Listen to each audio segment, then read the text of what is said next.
The Great Commission tells us in the New Testament to go and make disciples. It is vitally important for all of us to think about how are we fulfilling that commission, being obedient to what Jesus is calling and leading us to do. And that's what it means to connect to the mission and purpose of God. So check out today's podcast to find out how you can connect right now where you are in your circle. And welcome to the A2 Life podcast today, where our desire is to talk about discipleship and help us all understand the context of discipleship in our daily living and specifically through our church here at Ridgecrest Baptist Church. James, how are you today? Man, I'm great, man. How are you doing? I'm doing good as well. We are still in our social distancing situations, James, working through our Zoom call, talking though still about discipleship. And the last few episodes on the A2 Life podcast, where we think about Acts chapter 2 and centering our lifestyle in the way the New Testament church did there through discipleship. As we think about that, we're talking about reaching, building, and today connecting in a social distancing world. And so, James, let's just kind of get started where you want to when it comes to specifically connecting. How do we connect when we can't necessarily be 6 feet from people, or we can't be in large gatherings? How do we connect to the mission and purpose God has for us when it comes to the situation we find ourselves in today? Absolutely. One of the things we look at is where do we want people to, or what do we want people to become? What do we want them to become in life? And so if we want to see them model Jesus, and to take upon that and to be able to engage people with the gospel, to engage people in building and engage people by connecting and everything, then we need to look at Jesus's life real quick, and we can see Jesus did all those things. We can see that Jesus sought the lost. I mean, you look at his first ministry, he was going around, he was calling people, and then not only that, he continued to, seek the lost in that respect. He started a group. He had his 12 core disciples. He ministered to them for a period of time. He shepherded the group. He served the group, we see. But the interesting thing is then he sends the group. This is not original to me.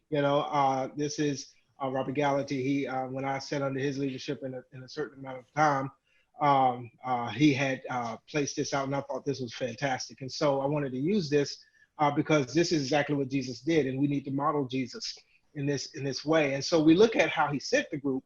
He says, "Look, I want you to go to Jerusalem, because there you're going to be my witnesses here in Judea and Samaria and other parts, and so forth." That's in Acts 1, and so. We're looking at this, he's sending the group, he's giving them a command, he's giving them something to do for the kingdom. You look at Matthew 28, and it says, make disciples.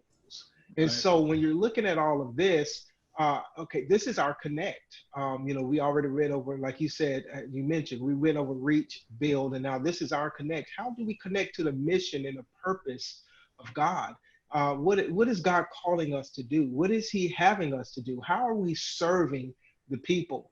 And so this is this is where we want people to become. This is where we want people to go. We want people to become active servants of the kingdom.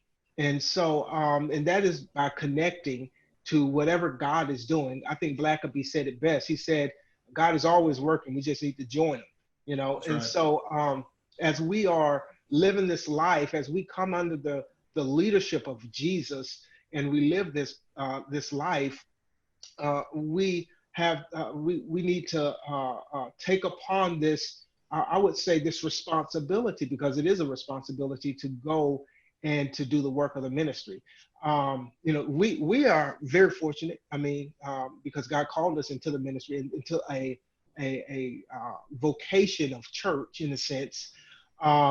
You have others that are in the marketplace, that they are working, but they are still considered ministers. Those who are Christians, are considered ministers. So in that respect, we are called to serve and called to join in a mission. So Yeah. Yeah, James. One of the things that I've read recently in a book that I've been reading talks a lot about how in the church world today we've separated spiritual things and spiritual work from like church calling and secular Mhm. calling. And at Yeah. the end of the day, all of us are called by God That's to right. fulfill his mission, whether that's in a church or in a secular position. All of that is a spiritual act of worship that we can live out for his glory. And so we've kind of separated that, and that's brought danger to Mhm. people doing what God wants them to do, where God's placed them. And this book's a tremendous resource, just helping people understand that there's not a separation in that. The calling from God, just like God called me, yes, I believe, to be a pastor, and um, there's more stuff with that, I would say Yeah. specifically, Mhm. but that calling from God, like he called me to be a student pastor right now, is the same calling that we feel for Lee, my wife, that he's called her to be a stay-at-home mom right now. And Yeah. that Absolutely. calling is just him telling us what he wants us to do, whether that's teaching school or a businessman or selling, a salesman for some sort of company, those kind of things.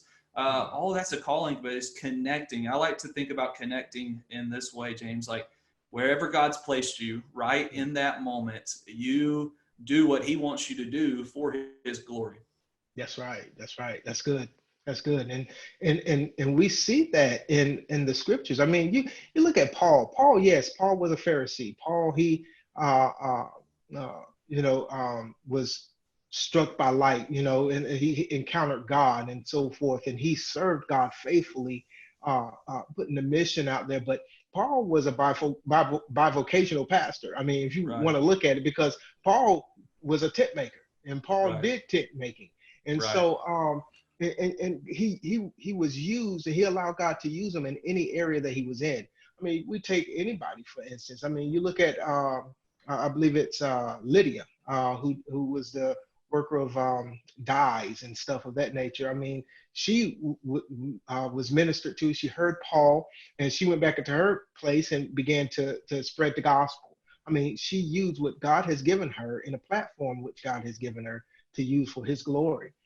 You're so right, man. I mean, wherever we are planted, wherever God has us, that's where He, I believe, wants to use us. And He has different calls and different things, as far as I want you to go here or there, I want you to do this or whatever. But He opens up the platform. We don't. He does. But we are to be willing to embrace what God has placed us and called us to in that sense. Yeah, and so for all of us, just to process in all of this, as we just think for a second about connecting. First question is, where's God placed you? What's the circle of influence that He's placed you in? It starts, I believe, at home. If you're parents and have a family, it starts, in your right there, the people around you. It starts with your work. Those Mhm. circle of influence, the people you see every day. We're not maybe going to Starbucks like we would every day right now, but Yeah. maybe we were still, I don't know, we might be getting takeout. I don't know. You might be stopping at Chick-fil-A or somewhere, but those people you see on a regular basis, that's your circle of influence. And I think God has placed, what I love about it, James, is God's placed me right where he wants me in this time. He's placed you right where he wants you in this time, and all of that, believing in his sovereignty, knowing that it's for us to fulfill his plan and purpose where he has us. And so start there. If you're listening and checking this out today, just think about, where has God placed you, and asking God, saying, God, what is it that you want me to do right now? I love a question, James, that one of our student leadership, one of the organizations that we do a lot of stuff with, student leadership university, always asks students. They ask the question of this: what would you do what would you do today if you knew that failure wasn't an option? What do you feel Mm. God leading you to do today that if you knew that failure was an option? So take everything aside. What is it God leading you to do? And just go after it. Just do it, and just be obedient in connecting to that. And so, James, I say let's do this. Let's wrap up this conversation in the next couple minutes about thinking about this, though, in the context of social distancing, thinking about this in the context of COVID-19. How do we do this maybe when we're confined to our home, or maybe where we're not going to work like normal, or we can't be close to people, all those kind of things? How do we do that? Yeah, first I would say start at home. uh, to be honest with you, because that is the place where uh, uh, I think that God, in a sense, has us ministering and connecting to our families for, first and foremost. Um, we have families that don't even talk about the Lord. Yeah, I mean, if you want to take it that far, I mean, start there. I think God has given us a great opportunity in a pristine time in this era that we're living in to experience this, because I honestly believe that He's given us a time, and I'm taking some words from the pastors, to reset our ministries. And when I say ministries, I mean even at home, right. because that is our ministry too.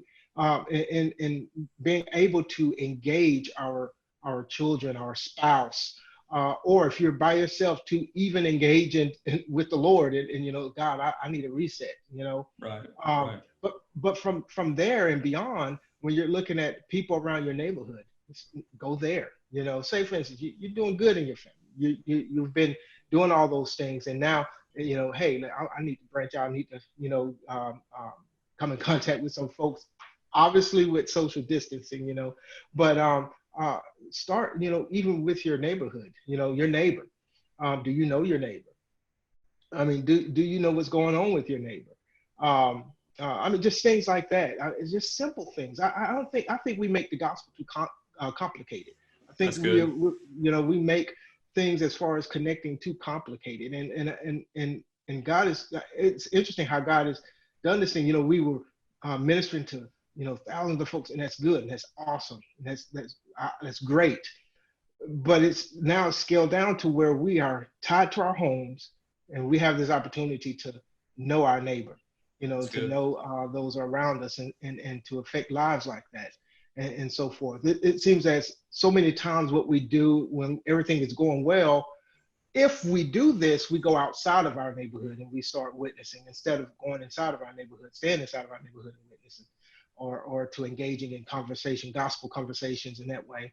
So I would say start there. And obviously, if you have people that are around, you're able to um, uh, Facebook or whatever, utilize these different tools to do that. You may have someone in your household, or I shouldn't say household, but in your family, immediate family, that may be around or abroad, and you want to send them a link to our service or whatever it may be.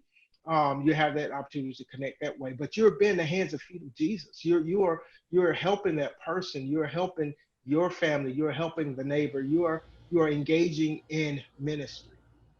Yeah, that's so good. And James, just picking off a couple of those things. First off, for like the parent that's trying to reach at home, I think first, the reality vitally important. I think a lot of parents would maybe agree with that, and maybe the thing is though they're struggling with it, like they're trying and all that kind of stuff. And I just want to say, if you're trying to figure this out, keep doing what you're doing. Like you're not, as parents, we're not called to, we can't make our kids do what we want them to do. I mean, they have their own minds, their own choice, but we can keep putting in front of them the things of God. So if you're not doing it, start. Just begin talking about it, asking them, how can we pray for you? Hey, how are you feeling? What are you learning right now? Or hey, can we read just a scripture together tonight? Something like that, doing that. And then you think about your neighbors, James, for my family, we've got to know our next door neighbor in ways that, I mean, we never would have done. Lee and I've talked about that, and it's really begun a really neat relationship between our family and theirs, because, and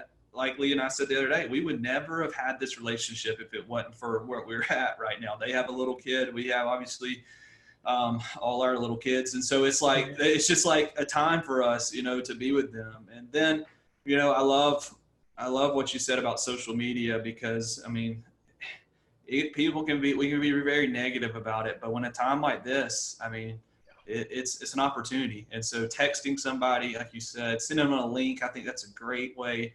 But I just like, what I like to think about when it comes to connecting specifically, James, is that God used someone else in my life to get my attention, to understand my need for Him, my need for walking with Him, my need for growing with Him. And an opportunity for us to connect where we are is saying, God, use me right now to help Yeah. somebody else in a discipleship mindset, get to where you've brought me today because of the people that you put in my life. So help me to be used by you to get someone to where you've brought me to today because of the other people you've brought into my life. Yeah. Robbie Gallaty wrote a great book called Growing Up. And if, there are parents out there that may not know how to do this or whatever it may be, I think that'd be a great resource for you to read and look over. And it will help you and give you some tips and so forth on what to do as far as discipling, just within your own home. But that's a good resource. I just wanted to make that known, because I know a lot of times, we talk about these things and sometimes we don't give resources, or Yeah. probably not all the time, but I wanted to give a resource out there that you're able to look and grab and be able to navigate and so forth. Yeah, and if there's ever any questions, if you're listening to this or watching this, that you have about just other stuff that we've talked about, I mean, we would love to have that conversation with you. And so don't hesitate to email James, call the church office, call me at the church office as well. And we'd love to have conversations just helping you this. If you're saying, hey, I don't have a family, what do I do there? Or, hey, I got young kids or old kids. Like, just there's multiple avenues of resources that we can put into your hands to really think about all of this, reaching, building, and connecting in the current COVID-19 context or beyond. And so please don't hesitate to reach out to us. I know James would say the same thing. We just want to be here to help you be obedient and making disciples. And so, James, any last thoughts today as we close our time together? No, I just want to say next week or next time you see this podcast, we'll have a special guest on here, because when you're looking at this pandemic, it was a statistic that came across that I saw that said that the divorce rate has skyrocketed. And so we want to talk about the family. We want to talk about the spouses. We want to talk about husband and wife, and how we continue to keep that relationship going, even in spite of this going on and so forth. Yeah, I should, spoil it, I guess, huh? Yes, James, go ahead and tell us. Yeah, Chantel, my wife, will be on here. So, yeah, it'll be good. It'll be good. Yeah, you will not want to miss that. So make sure, if you haven't seen or listened to the previous podcast talking about reaching or building, check those out as well. And then also check out our next podcast as we'll talk about the husband-wife relationship and the importance of that in the current time. And so, again, thank you so much for checking this out today. Love for you to share this podcast if it's been an encouragement to you, or subscribe to our podcast link as well, or subscribe to our YouTube channel. Any of those things that just continues to help the different things that are happening through these resources be made available to multiple different avenues and people. And so, again, thanks for that. And James, as we wrap up, as we always do, thinking about these questions: who are we reaching? How are we being built up to then build up others? And then lastly, as we talked about today, how are we connecting to the mission and purpose God has for us? Again, thanks for checking this out.